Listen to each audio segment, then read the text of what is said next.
네, 오늘 우리 교회에서 성탄 예배 두 번째로 드리는 주일입니다. 여러분 서로 옆에 있는 분들하고 인사하기 전에 우리 세계 각국에 그 성탄 인사가 있다고 하죠. 뜻은 다 메리 크리스마스, 기쁜 성탄절 이런 의미인데 미국 사람들은 메리 크리스마스 그렇게 인사하고요. 일본 사람도 메리 크리스마스, 또 중국 사람들은 성탄 꽈일러 그렇게 인사한다고. 프랑스 사람들은 조이 노엘, 스페인 사람들은 펠리스 나비데드 이렇게 인사를 하고, 브라질 사람들은 펠리스 나탈 그렇게 인사하고, 또 독일 사람들은 프릴리헤 바이나우텐 그렇게 인사를 한다고 합니다. 또 이탈리아 사람들은 부온 나탈레 그렇게 인사를 하고, 그리스 사람들은 칼라 그리스토게나, 한국 사람들은 즐거운 성탄절 되세요, 북한 사람들은 기쁜 성탄절 되시라요 그렇게 인사한다고 합니다. 여러분 서로 옆에 분들과 성탄 인사 나누시겠습니다. 기쁜 성탄절 되시기 바랍니다. 예. 예.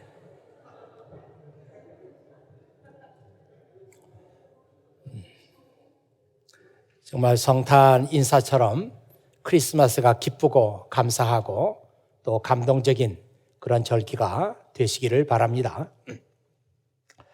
이 성탄절이 되면은 성탄 찬송을 많이 부르는데요.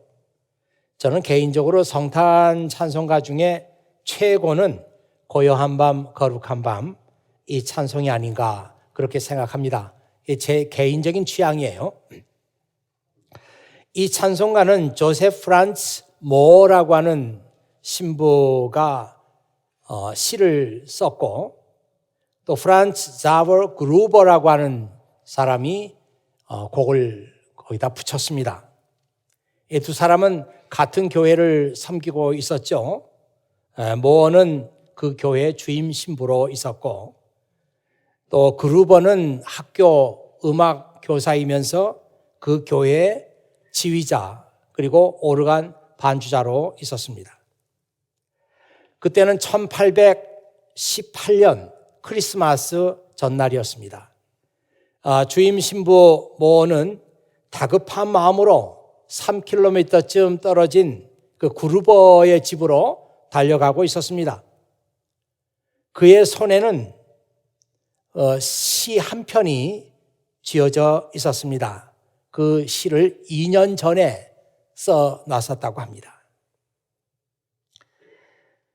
그런데 이 모 신부가 오늘 크리스마스 이브 미사 때 노래를 하나 만들어서 하나님께 올려드렸으면 좋겠다, 그런 생각을 하고 있었는데 마침 그 교회에 오르간이 고장이 나서 사용할 수가 없게 되었습니다. 그래서 이 시 한 편을 들고 이 모 신부가 그루버 교회 지휘자에게 달려가서 이 시에다가 급히 곡을 붙여달라고 그렇게 부탁을 했습니다. 이 모의 시를 읽고 영감을 얻은 그루버는 기타 반주에 맞춰 부를 수 있도록 간단한 멜로디와 합창곡으로 이 곡을 만들었습니다. 그가 원래 만든 악보에는 6절까지로 되어 있습니다. 이날 저녁에 테너 목소리를 가진 모 신부님과 그리고 베이스 목소리를 가진 그루버가 이중창으로 이 노래를 처음으로 불렀고, 성가대가 합창 부분을 불렀다고 합니다. 바로 이 노래가 전 세계 사람들의 사랑을 받는 고요한 밤 거룩한 밤 이 찬송가입니다. 1858년에 영어로 번역이 돼서 퍼지게 되었습니다. 지금은 140여 개 언어로 이 찬송가가 불리고 있다고 합니다. 그럼에도 불구하고 왜 이 고요한 밤 거룩한 밤을 모든 사람들이 좋아할까? 하고 그 역사적인 그 배경을 좀 조사를 해봤더니 이 찬송가가 만들어진 그때가 나폴레옹 전쟁이 막 끝난 직후였습니다. 이 나폴레옹 전쟁은 1803년에서 1815년까지 오랜 기간 계속이 됐는데 이 전쟁을 치르면서 많은 사람들의 마음이 피폐해지고 그리고 더욱더 사랑과 평화와 안정을 사람들이 찾고 있었다고 합니다. 이 1815년에 나폴레옹 전쟁이 끝나고 3년 후에 이 고요한 밤, 거룩한 밤, 이 찬송가가 만들어졌어요. 그래서 많은 사람들이 이 찬송가를 통해서 마음의 위로를 받고 평화와 안정을 찾게 되었다고 하는 그런 얘기를 들은 바가 있습니다. 오스트리아에서는 이 찬송을 국보급으로 여기고 크리스마스 이브 전에는 이 곡을 대중 앞에서 연주하지 않도록 법으로 정해놓았다고 합니다. 그만큼 함부로 이 찬송을 연주하거나 부르지 마라, 그런 의미가 되겠습니다. 물론 상업적으로 이 찬송을 이용하는 경우에도 엄격하게 금하고 있다고 합니다. 2011년에 유네스코에서 이 노래를 인류의 유산으로 지정함으로 말미암아 이 찬송가의 가치를 더욱더 높이게 되었습니다. 저는 이런 스토리를 들으면서 그런 생각을 해봤어요. 모든 일이 다 그렇지만 인간이 맞는 위기는 하나님께서 일하실 수 있는 기회다, 그런 생각을 해봤습니다. 그러니까 man's extremity is God's opportunity라고 그런 말이 있지 않습니까? 예배 시간에 사용할 음악은 필요한데 교회 오르간은 고장이 나서 쓸 수 없게 되고 예배 때까지 별로 시간도 많이 남아있지 않았고 이런 당황스럽고 절망적인 상황 속에서 이 불후의 명곡 고요한 밤 거룩한 밤이 나오게 되었습니다. 저는 이런 생각 해봤어요. 만일 오르간이 정상적으로 연주가 됐고 그리고 시간도 많이 남아있고 그런 상황이었다면 정말 고요한 밤 거룩한 밤 이런 불후의 명곡이 나왔을까, 그런 생각을 해봤습니다. 다급하고 절망적이고 당황스럽고 이런 상황 속에서 하나님께 주신 영감을 가지고 이 찬송이 나오게 되었다, 그런 생각을 하게 됩니다. 우리는 오늘 이런 그 찬송가에 얽힌 비하인드 스토리를 읽으면서 지금 여러분이 처하고 있는 곤란한 상황, 그리고 어려운 상황, 그리고 당황스럽고 절망적인 상황에 대해서 믿음으로 여러분의 처한 모든 것들을 성찰할 수 있는 그런 기회가 주어지면 좋겠다, 이런 생각을 했습니다. 오늘은 대강절 네 번째 주일이고 성탄절 주일입니다. 그래서 지금 앞에 이 대강절 촛불이 모두 다 켜졌습니다. 오늘은 사랑의 촛불, 마지막 촛불이 켜지고 가운데 그리스도의 촛불이 켜졌습니다. 이 세상에 빛으로 오신 예수 그리스도께서 우리에게 사랑이 무엇인지 알려주시기 전까지는 우리는 사랑이 무엇인지 몰랐습니다. 이 하나님의 사랑이 우리를 감동하게 하고 이 하나님의 사랑에 우리가 감격하는 이유는 이 하나님의 사랑이 우리의 구원과 여러분의 구원과 저의 구원과 직결되어 있기 때문에 이 하나님의 사랑에 우리가 감동하는 것입니다. 오늘 저는 이 성탄절 예배를 맞이해서 과연 이 하나님의 사랑은 어떤 사랑인가? 네 가지 사랑에 대해서 얘기를 드리면서 이 사랑을 우리가 어떻게 우리의 삶에서 실천해 나갈까? 이런 얘기를 여러분과 함께 나누고자 합니다. 첫째로 이 하나님의 사랑 속에는 위대한 희생이 들어 있습니다.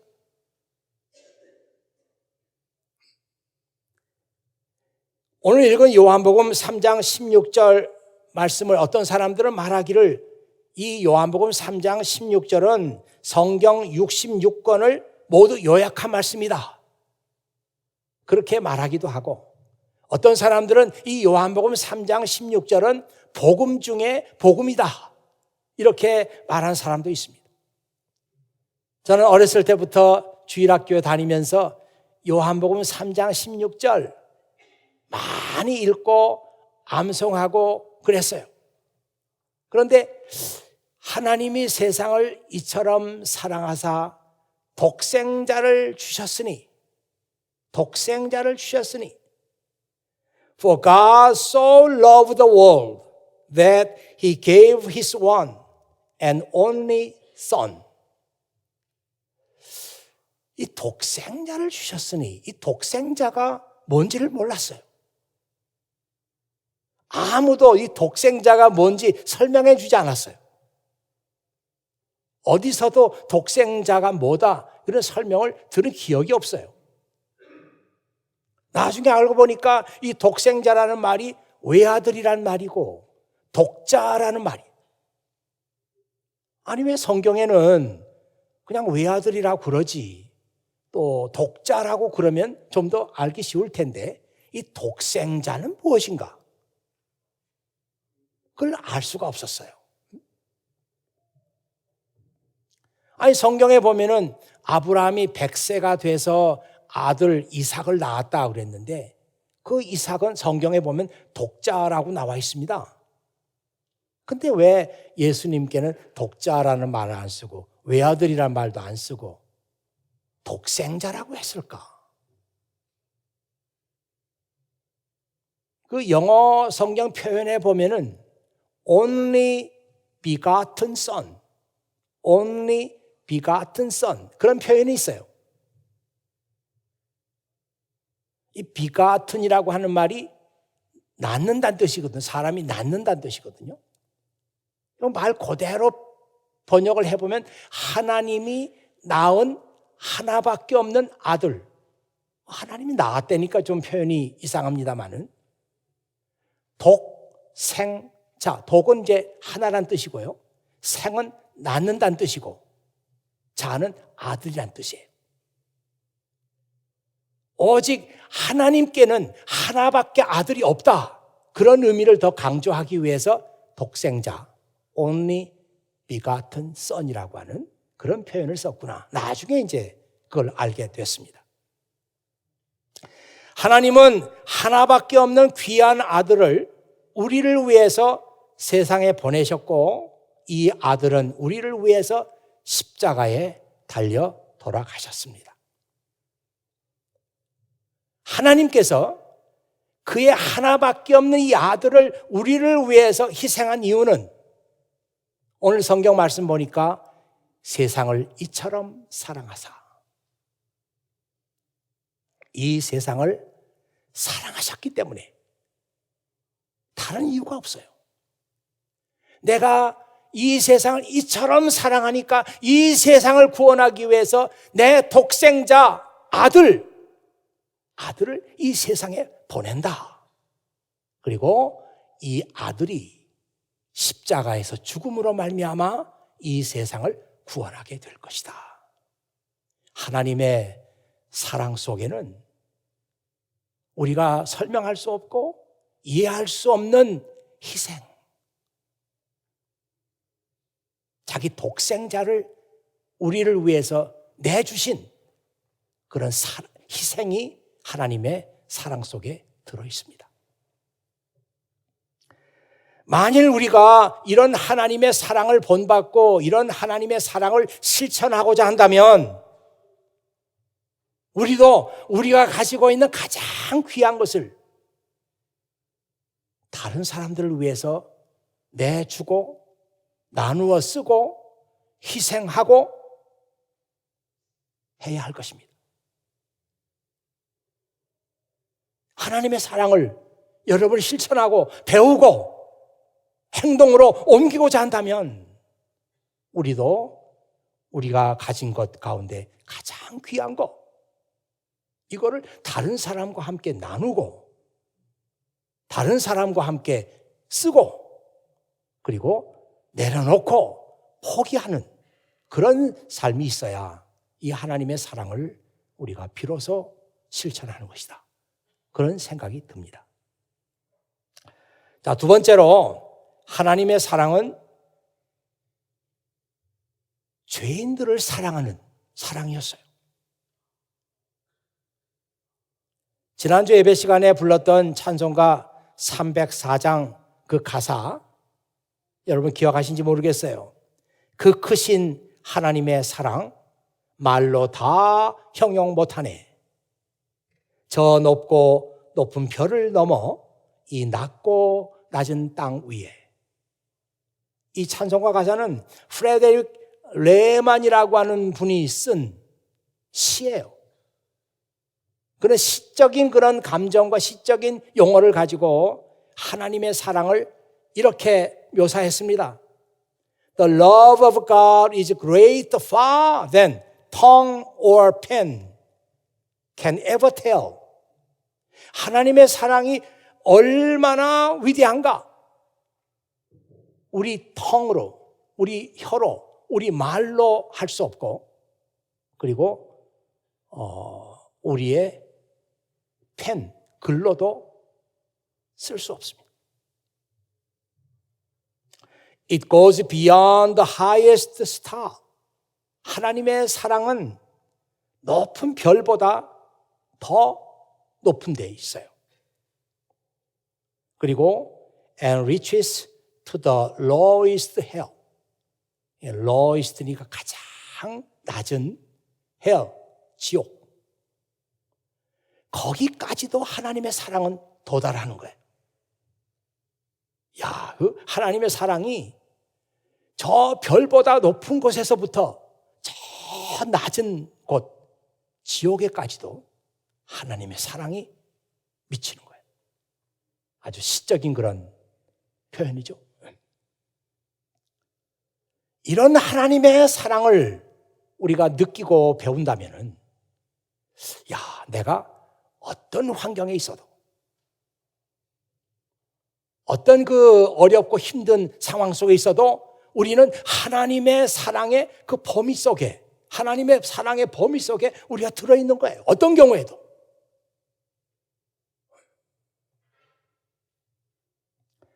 이런 하나님의 사랑에 비하면 오늘 우리의 사랑은 얼마나 이기적이고 얼마나 천박한 것인가. 우리는 나에게 잘해주는 사람만 사랑하지 않습니까?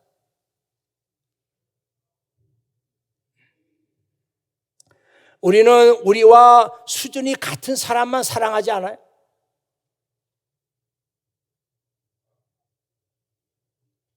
우리는 사랑을 해도 이기적이고 계산적인 사랑을 하고 있지 않습니까? 하나님의 사랑은 그렇지 않다고 합니다. 죄인들을 하나님께서 사랑하셨는데, 아니 죄인들을 사랑해서 나올 게 뭐가 있겠어요? 아니 죄인들을 사랑해서 그 죄인들을 위해서 자기 아들까지 내주시면서 기대할 수 있는 게 뭐가 있겠어요?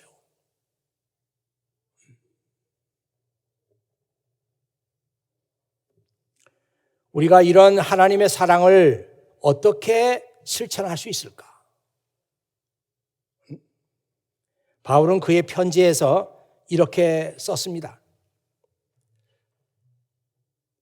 And all of this is a gift from God. 이 모든 것은 하나님께로부터 온 선물입니다. Who brought us back to himself through Christ.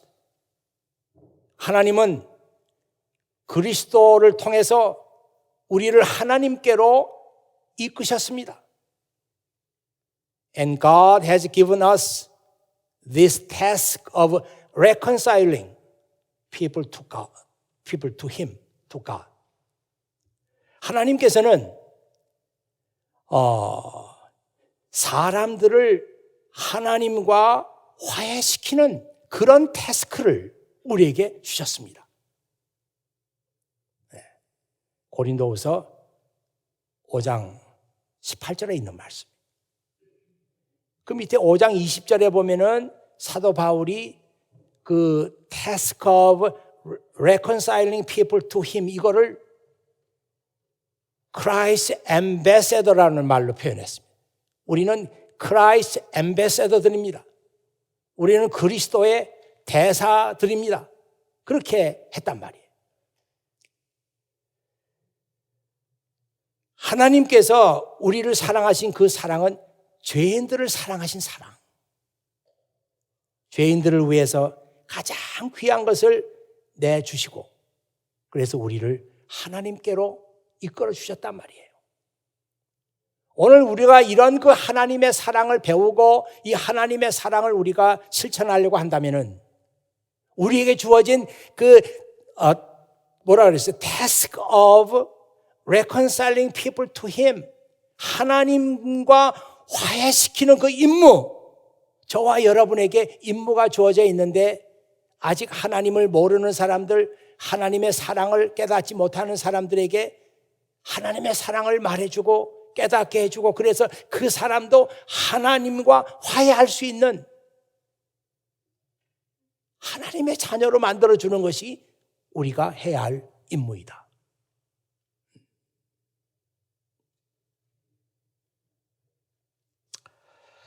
자, 세 번째로 하나님의 사랑은 먼저 베푸시는 사랑입니다. 이게 진짜 우리가 볼 때 이 하나님의 사랑의 가장 큰 특징이 아닌가.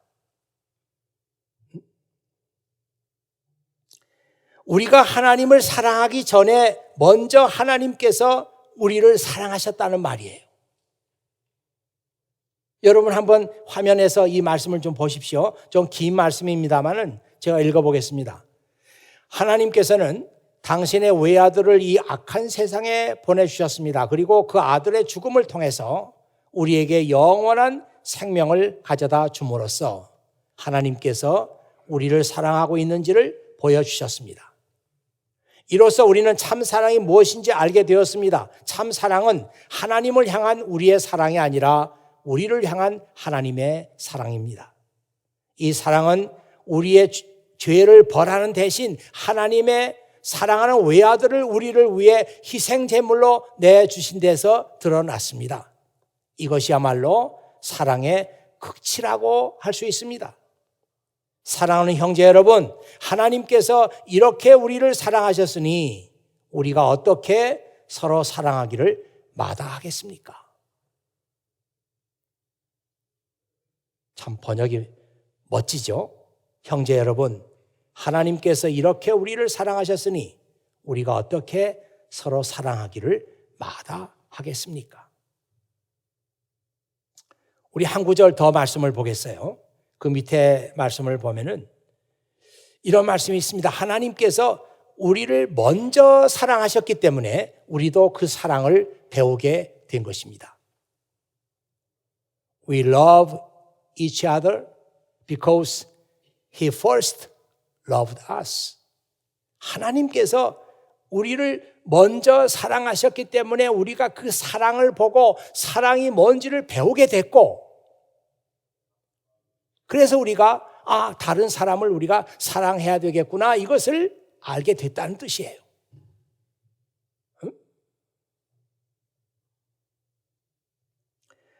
우리가 하나님의 사랑을 배우기 전에는 우리가 다른 사람을 사랑할 줄 몰랐다는 것이죠. 배우지 않았으니까, 보지 않았으니까, 체험하지 않았으니까. 그러나 하나님의 사랑을 배운 사람들은 자기 형제를 사랑할 줄 알게 된다. 배웠으니까. 오늘 제가 이 설교 말씀을 준비하면서 저에게 잊혀지지 않는 고마운 분이 한 분 있습니다. 그분의 이름이 유분자라고 하는 분이에요. 분자가 있다 뜻이 유분자. 무슨 복분자 뭐 그런 것 같기도 하고 유분자. 저희 가정이 미국으로 이민 올 때 많은 도움을 주신 분입니다. 이런 기회를 통해서 그분의 이름을 한번 이렇게 생각하고 불러보는 것은 저에게 참 의미가 있는 일 같습니다. 그분은 재미 간호사 협회 회장을 지내고 있는 분이었는데, 마침 신문을 보다가 이런 분이 지금 한국에 와 있다, 그런 신문 뉴스를 읽게 됐어요. 그때 제 아내가 옆에 있다가 이분을 한번 좀 만나보면 좋을 것 같다고, 그래서 이분을 만나게 됐죠. 이런저런 얘기를 하는 가운데 그분이 무엇을 도와드리면 좋겠습니까? 그런 얘기를 이제 하게 되고, 그래서 제 집사람이, 제 남편이 지금 목사인데 이 미국에 가서 공부를 좀 하고 싶어 한다고, 좀 도와주시면 좋겠다고. 그래가지고 이제 그런 호텔에서 만나가지고 그런 얘기를 했으니까 그게 그냥 알겠다고 하면 끝나는 거잖아요. 근데 그분이 이제 미국으로 가가지고, 저희 집사람이 그때 간호사였는데 이 간호사를 길을 통해가지고 미국으로 올 수 있는 길을 열어주셨어요, 그분이. 그래서 저는 1983년 12월 크리스마스를 며칠 앞두고 미국으로 오게 되었습니다. 참 생각해 보면은 좀 엉뚱하죠. 호텔에서 그분을 만났고 그분이 길을 열어줬고, 근데 그때는 비행기를 타고 와도 비행기가 얼마나 시간이 많이 걸리는지, 또 일본까지 경유해서 싼 비행기는 경유를 해야 된다 그래가지고 일본에서 또 한참 기다리다가 오다 보니까 예정 시간보다 한 5시간은 늦어진 것 같아요. 비행기 도착이 캘리포니아 그 공항에 도착을 했는데, 근데 사실 저는 미국으로 오면서도 공항에 도착하면 누가 마중 나올 사람도 없고, 도착하면은 어디 갈 데도 없고, 도착하면은 거기서부터 뭘 어떻게 시작해야 되는가? 또 저희 아내하고 저는 또 거기 또 하나 손에 든 게 있잖아요. 그때는 우리 한국이 좀 미개 국가라고 그랬는지 모르지만 엑스레이 찍은 필름 다 하나씩 들고 이러고 공항에 도착했어요. 그래가지고 마중 나온 사람도 없지, 어디로 갈지도 모르지, 어떻게 하겠어요, 그거를. 비행기는 5시간이나 딜레이가 돼서 도착을 했지. 그런데 놀랍게도 그 환영 인파 가운데 그 유분자 이분이 김태환 목사 피켓을 들고 서 있는 거예요. 5시간이나. 그러니까 이게 저런 분이 어떻게 있을까? 무슨 관계가 있다고. 미국에 올 때 좀 도움을 줬으면 그걸로 끝나는 거지. 그래서 그분을 만났어요, 거기서. 그래가지고 그분 집으로 그분의 차를 타고 갔습니다. 캘리포니아의 가든 글로브 어딘가 하여튼 거기 오렌지 카운티 어디 살던 분 같은데 거기를 갔어요. 갔더니 크리스마스가 다 됐다고 저를 생각하고 터키를 잘 구워놔가지고 이거 먹으라고 갖고 나왔어요. 근데 저는 그때 피곤하기도 했고 터키는 생전 처음 보는 거기 때문에 못 먹었어요. 비위에 맞지도 않고 좀 못 먹겠다고 안 먹었어요. 지금 생각하면은 그게 있을 수 있는 일입니까? 내가 그거를 다 먹고 그냥 꼬꾸라지면 꼬꾸라졌지 그걸 먹었어야 되는 건데 못 먹겠다고 그랬어요. 그러니까 그분도 조금 실망한 그런 얼굴 비치더라고요. 이거 얼마나 힘들게 구워놨는데 안 먹겠다고. 그래가지고 저의 미국 생활이 시작이 됐습니다. 근데 계속 아파트를 얻고 정착하는 그 과정 속에서도 아무것도 없잖아요. 탁자도 갖다 주고 뭣도 갖다 주고, 또 그분이 무슨 음식점을 하고 있었는데 오라 그래가지고 뭐 맛있는 것도 주고 진짜 도움을 많이 받았어요. 지금 같았으면은 고맙다는 표시도 좀 하고 그러면 좋을 텐데 그런 것도 잘 못하고, 그래서 제가 언젠가 그랬어요. 우리 부부에게 이렇게 잘해줘서 참 고맙다고 말로만 그렇게 했어요. 했더니 그분이 그러는 거예요. 목사님, 저한테 고마울 필요가 없습니다. 저도 미국에 올 때 아는 분도 없었고 그때 누군가 도움을 받아서 제가 정착을 했습니다. 그래서 제가 목사님을 도와드린 것뿐이에요. 목사님께서 고맙다고 생각이 되면 저한테 고맙다고 하지 마시고 그 다음에 또 미국에 오는 사람들, 곤란한 사람들, 도움이 필요한 사람들 도와주시면 됩니다. 그렇게 얘기를 하더라고요. 그때 저는 생각했죠. 맞구나. 이 사랑이라고 하는 것은 배우는 것이구나. 사랑을 배우지 않으면 우리 스스로 사랑할 수 있는 능력이 없어요. 하나님의 사랑도 배워야 되고 이렇게 귀하고 소중한 분들의 사랑도 우리가 배워야 나도 다른 사람을 도와줘야 되겠구나. 그걸 비로소 알게 되는 거예요. 하나님은 항상 먼저 사랑하시는 분입니다. 하나님은 우리가 사랑해 주기를 기다리는 분이 아니에요. 하나님은 항상 먼저 사랑하시는 분입니다. 영어로 보면은 영어에 주도권이라는 말이 있어요. 이니셔티브라고. 이니셔티브. 사랑의 이니셔티브. 항상 하나님께서 쥐고 계십니다. 그분은 항상 먼저 사랑하시는 분이에요. 우리에게 사랑할 수 있는 기회를 안 주세요. 우리보다 먼저 하나님은 늘 사랑하십니다. 이런 하나님의 사랑을 배워서 우리가 실천하는 길은 상대방이 나를 사랑하기 전에 내가 먼저 사랑하는 것입니다. 이게 하나님의 사랑을 배워서 실천하는 길이에요. 여기도 아마 그런 분이 있을지 몰라요. 저 사람이 나를 먼저 사랑해 주면 나도 사랑하겠다. 이건 하나님의 사랑이 아닙니다. 상대방이 나를 용서하기 전에 먼저 내가 용서하는 거예요. 이게 하나님의 사랑을 배운 사람의 삶입니다. 상대방이 나에게 손을 내밀기를 기다리지 말고 내가 먼저 손을 내미는 거예요.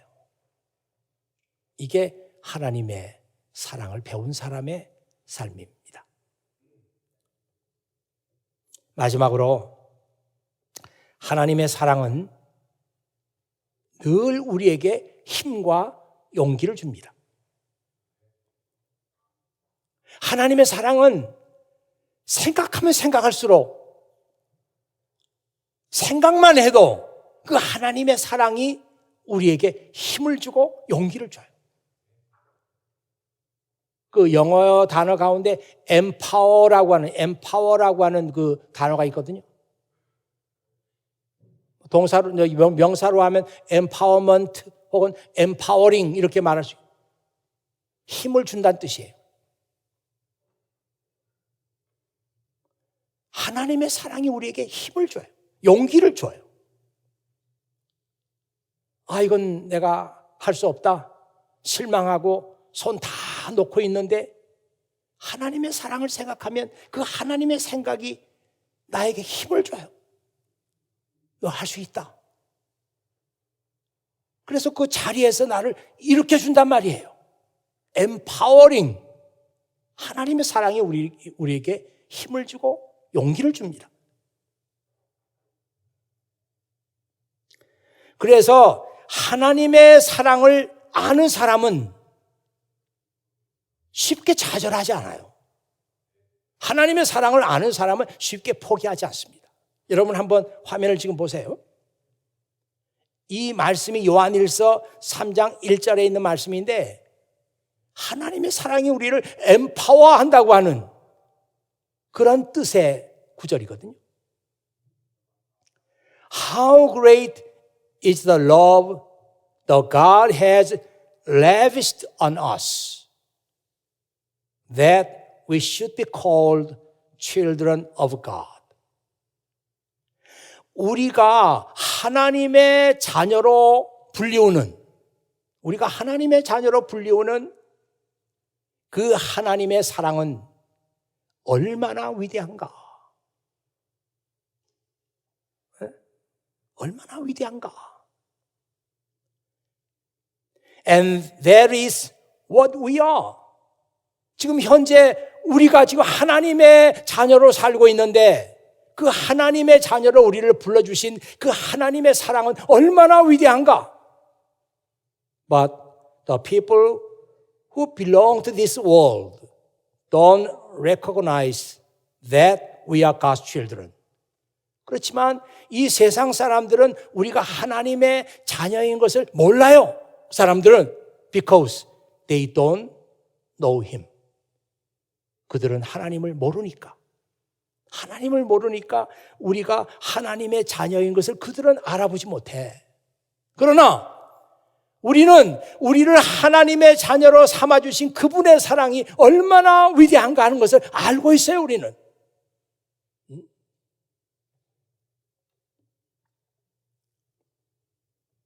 그렇습니다, 여러분. 우리가 살아가면서 용기를 잃어버릴 때도 있고, 야, 이건 내가 진짜 할 수 없는 일이구나. 손을 놔버리기도 하고, 지치기도 하고, 그런 일들이 얼마나 많아요. 근데 그때 우리가 기억해야 될 것이 하나님의 사랑입니다.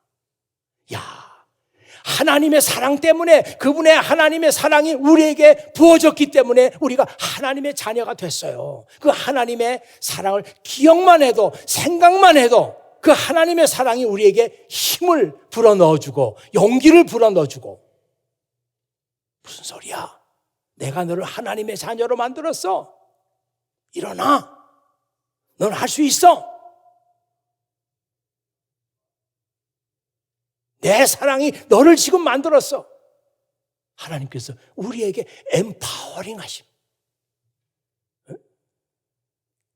얼마나 귀한 말씀입니까? 하나님의 사랑이 우리를 empowering 하는 거예요. 힘을 주는 거예요. 용기를 주는 거예요. 오늘 이 대강절 네 번째 주일, 성탄 주일이기도 하고 촛불은 다 켜졌습니다. 이 촛불 하나하나가 여러분의 가슴에, 여러분의 삶 속에 정말 예수님의 촛불이 돼서 여러분 속에 정말 켜지기를 바랍니다. 오늘 켜진 촛불이 사랑의 촛불이에요. 이 사랑의 촛불을 생각하면서 야, 우리가 이 시대에 크리스찬으로 산다는 것은 무슨 의미가 있는가? 제가 그 질문에 대해서 앤서를 짧게 해봤어요. 우리가 크리스찬으로 산다는 건 무슨 의미가 있느냐? 이 대강절 네 번째 주일에 우리가 하나님의 사랑을 배워서 그 사랑을 실천하는 것입니다. 이게 크리스찬으로 사는 의미예요. 우리 하나님의 사랑을 배워야 합니다. 배우지 않고는 우리 스스로 다른 사람을 사랑할 수 있는 힘이 없으니까. 성경에 나와 있는 하나님의 사랑. 야, 나를 하나님의 자녀로 만들어주신 그 하나님의 사랑이 얼마나 위대한가. 나 같은 죄인을 하나님의 사랑으로, 하나님의 자녀로 만들어주신 그 하나님의 사랑이 얼마나 위대한가. 이 하나님의 사랑이 여러분을 empowering 합니다. 힘을 주고 용기를 줘요. 생각하는 것만으로도. 여러분, 이제 성탄 주일을 맞이해서 이제 우리가 일상생활로 돌아갑니다. 이제 그러면서 계속해서 이 그리스도의 촛불을 여러분들이 기억하시길 바라고, 그 하나님의 사랑이 여러분의 삶 속에서 엠파워링 하는 것을 때마다 시마다 어떤 어려운 환경 속에서도 기억할 수 있는 여러분 모두가 되시기를 주의 이름으로 축원합니다. 기도하겠어요. 아버지 하나님 감사합니다. 이날도 아버지 하나님께서 저희들을 이처럼 사랑하시며 귀한 생명의 말씀을 선물로 주셨습니다. 이제 아버지 하나님 우리에게 모든 촛불이 다 켜졌습니다. 그리고 그리스도의 촛불이 우리에게 켜졌습니다. 아버지 하나님, 오늘은 특별히 사랑의 촛불이 켜진 날입니다. 하나님의 사랑을 우리가 이처럼 받았으니 우리가 그 하나님의 사랑을 실천해 나갈 수 있는 하나님의 자녀들이 되게 하시고 그 하나님의 사랑이 나를 하나님의 자녀로 만드셨습니다.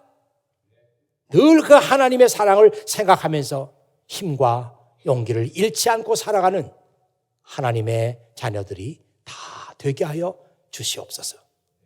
지금 이 시간도 마음속에 걱정과 염려와 근심이 있는 형제 자매들이 있습니까?